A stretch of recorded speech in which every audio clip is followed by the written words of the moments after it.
రాజధాని అనే సబ్జెక్ట్ రాజ్యాంగంలో లేదు. ఇది ఎవరు చెప్పారు? మాజీ అడిషనల్ జనరల్ వేణుగోపాల్ గారు వాదించారు. రాజధాని అనేది రాజు పరిపాలించే కేంద్రం. అక్కడి నుంచే ఇప్పుడు ఉదాహరణకు ముఖ్యమంత్రి చంద్రబాబు నాయుడు గారు వెలగపూడిలో ఒక సంతకం పెట్టి దీవో ఇచ్చారనుకోండి, అది వస్తుంది. ఆయన ఎప్పుడో ఒక పని మీద నారావారిపల్లిలో ఉన్నాడు అనుకోండి, అక్కడి నుంచి ఆడపేరుతో కూడా రావచ్చు.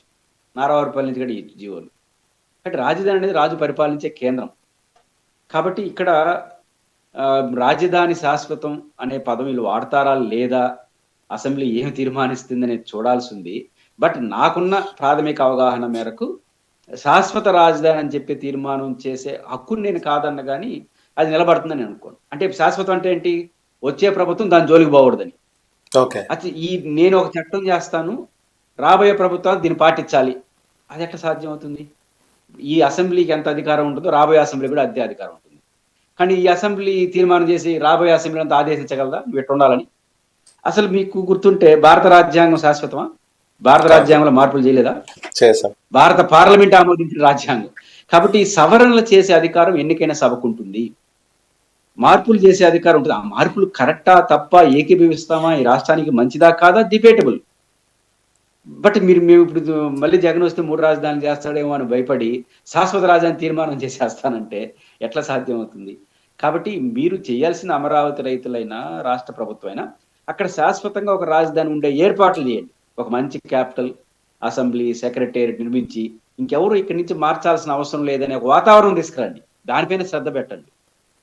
అందరూ ఆమోదించే క్యాపిటల్ గా దాన్ని మార్చండి. అప్పుడు ఎవరు మార్చరు. ఇప్పుడు ఢిల్లీకి శాశ్వత రాజధాని చట్ట ప్రకారం లేదు. ఎవరన్నా మార్చగలుగుతున్నారా? హైదరాబాద్ ఏమన్నా శాశ్వత రాజధాని? తెలంగాణకు కాదు. ఉమ్మడి రాష్ట్రానికి రాజధాని అది. ఇప్పుడు మారిపోయేలా తెలంగాణ రాష్ట్ర రాజధాని అయిపోలే అది. చెన్నై ఏమవుతుంది? కాబట్టి సరే, వాళ్ళకు ఒక భయం ఉంది, మళ్ళీ జగన్ వస్తే ఏమన్నా 3 రాజధానులు అంటాడేమో అని శాశ్వతమైన తీర్మానం చేస్తే ఒక పని అయిపోతుంది అనుకుంటున్నారు. అది తాత్కాలికంగా మాట్లాడడానికి ఉపయోగపడుతుంది తప్ప అది టెక్నికల్ గా సాధ్యం కాకపోతే వాట్ ఎవర్ ఏం తీర్మానం చేస్తారో చూసిన తర్వాత మనం దానిపై నిర్ణయం చెప్పొచ్చు. ఆంధ్రప్రదేశ్ హైకోర్టు జగన్మోహన్ రెడ్డి అధికారంలో ఉన్నప్పుడు ఆయన 3 రాజధానుల బిల్లు వెనక్కి తీసుకొని మళ్ళీ సమగ్రమైన బిల్లుతో ముందుకు వస్తామని చెప్పాడు. 3 రాజధానుల బిల్లు ఉపసంహరించుకున్నా కూడా ఆంధ్రప్రదేశ్ హైకోర్టు మళ్ళీ దీనిపైన ఆంధ్రప్రదేశ్ అసెంబ్లీ తీర్మానం చేయడానికి లేదు, రాజధాని మార్పులకు సంబంధించి అని ఒక తీర్పు ఇచ్చింది ఆంధ్రప్రదేశ్ హైకోర్టు.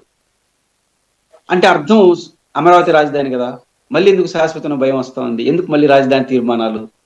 ఇది గందరగోళం. ఒకటి ఫస్ట్ ఏంటంటే జగన్మోహన్ రెడ్డి గారి ప్రభుత్వం 3 రాజధానులు కాన్సెప్ట్ తెచ్చినప్పుడు అమరావతి రైతులు జాయింట్ యాక్షన్ కమిటీ కోర్టు మెట్లెక్కింది. రాష్ట్రానికి దేశానికి కూడా వాళ్ళు నోటీస్ ఇచ్చారు. ఈ సందర్భం కేంద్ర ప్రభుత్వం వేసిన అఫిడేట్ ఒకసారి చూడండి. ఆంధ్రప్రదేశ్ హైకోర్టులో 2 అఫిడేట్లు దాఖలు చేశారు. ఇదే ఇష్యూ పైన కేంద్ర ప్రభుత్వం ఇప్పుడు స్పెషల్ పిటిషన్ జరుగుతా ఉంది, దానిపైన ఒక అఫిడేట్ దాఖలు చేసింది కేంద్ర ప్రభుత్వం. వాళ్ళు చెప్పిన ఆసక్తికరమైన అంశాలు చూడాలి.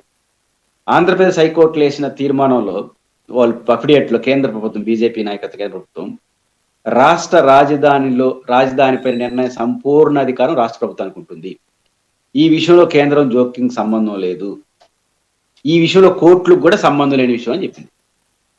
నిర్ణయించాల్సిన అసెంబ్లీ వాళ్ళు నిర్ణయించుకుంటారు. అంటే రాష్ట్ర రాజధాని అనేది పూర్తిగా రాష్ట్ర ప్రభుత్వ సబ్జెక్టు.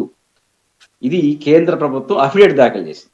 ఇంకొక అఫిడేట్ ఢిల్లీలో దాఖలు చేసింది, అది ఇంకా ఆసక్తికరంగా ఉంది. 2014-15 ఆ ప్రాంతంలో ఆంధ్రప్రదేశ్ ప్రభుత్వం మా రాజధాని అమరావతిని ఒక తీర్మానం చేసి పంపింది, దాన్ని మేము నోట్ చేసుకున్నాం. తర్వాత జగన్మోహన్ రెడ్డి అధికారంలోకి వచ్చిన తర్వాత 2020 ఆ ప్రాంతంలో అనుకుంటాను కదా, 2019 డిసెంబర్ ఒక తీర్మానం చేసింది 3 క్యాపిటల్. ఆ కాపీ మా దగ్గర ఉంది, దాని కూడా నోట్ చేసుకున్నాం. ఇంకేదైనా ఫర్దర్ సమాచారం వస్తే మీకు చెప్తాం. ఇది సుప్రీంకోర్టు చెప్పింది కేంద్ర ప్రభుత్వం. వాళ్ళు పంపించారు, నోట్ చేసుకున్నాం. ఈ నోటు పంపించాడు, నోట్ చేసుకున్నాం. ఇంతకుమించి మా దగ్గర ఏమీ లేదు.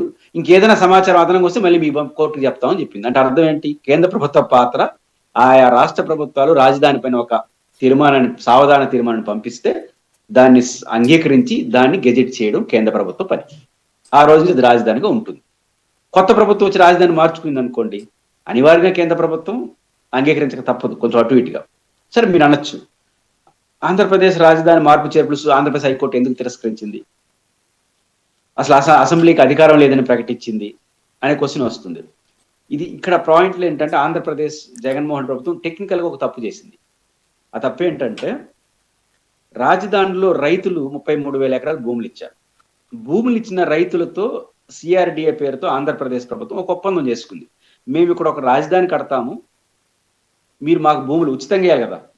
భూములు ఉచితంగా ఇస్తారు. దానికి కౌలిస్తాము. ఇన్ని ప్లాట్లు ఇస్తాము. అంటే ఒక రకమైన డెవలప్‌మెంట్ యాక్టివిటీ. ఇక్కడ రాజధాని పెడతాం. మీరు 33,000 ఎకరాలు తీసుకున్నారు. అంటే అర్థం ఏంటి? ఒక ఒప్పందం జరిగింది. కాంట్రాక్ట్ అంటారు. Contract agreement act. Agreement. Contract agreement ఒప్పందం. కాంట్రాక్ట్ ఒప్పందం అంటాం. అంటే ఈ అమరావతి రైతులకు రాష్ట్ర ప్రభుత్వం రూపొందించినట్టు సిఆర్‌డిఏ క్యాపిటల్ రీజనల్ అథారిటీకి ఒక ఒప్పందం కుదిరింది. అదేంటంటే ఇక్కడ ఒక రాజధాని నిర్మిస్తాము. ఆ రాజధానిలో మీరు భూములు ఇచ్చిన దానికి రిటర్న్ ఫ్లాట్లు ఇస్తాం. ఇప్పుడు ఆ ఒప్పందం పైన ప్రభుత్వం ఒక నిర్ణయం తీసుకోవాలి కదా! ప్రభుత్వానికి అధికారం ఉంది రాజధానిలో మార్పులు చేసే అధికారం. ఆ ఒప్పందం చేసుకున్న రైతులతో ఇది ఒక డివైట్ కావాలి కదా! ఇది మాకు సమ్మతం కాదు, వేరేది మీకు కావాల్సిన కాంపన్సేషన్ ఇస్తాం చెప్పాలి. ఈ టెక్నికల్ పార్టీస్ చేయలేదు కాబట్టి కోర్టు జోక్యం చేసుకుంది. ఒప్పందం జరిగింది. ఇక్కడ ఒక 33,000 మంది 10,000 మంది రైతులకు లేదా 30,000 మంది రైతులకు ఒప్పందం కుదిరింది. ఇక్కడ ఒక రాజధాని నిర్మిస్తాను. దాన్ని చాల్చకుండా ఎవరికి నేను పోతానంటే వాళ్ళకి రూల్ ఏం కావాలి? ఈ పాయింట్ ఆఫ్ వ్యూలో కోర్టు జోక్యం చేసుకుంది. అంతకుమించి మీరు పెట్టడానికి వీల్లేదని లేదు.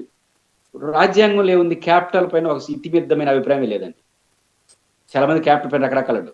మనకు 3 పద్ధతులు, మన 3 అధికారులు ఉంటాయి. కేంద్ర ప్రభుత్వ జాబితాలు, కేంద్ర జాబితా, రాష్ట్ర జాబితా, ఉమ్మడి జాబితా. కేంద్ర జాబితా పైన సంపూర్ణ అధికారం కేంద్రానికి, రాష్ట్ర జాబితా పైన రాష్ట్ర ప్రభుత్వానికి, ఉమ్మడి జాబితా పైన రాష్ట్రం మరియు కేంద్రానికి ఉంటుంది. ఫైనల్ డెసిషన్ కేంద్రానికి అవుతుంది. ఇక్కడ రాష్ట్ర పరిపాలన కేంద్రం, రాష్ట్ర పరిపాలన, సాధారణ పరిపాలన రాష్ట్ర ప్రభుత్వం అని చెప్పేసింది.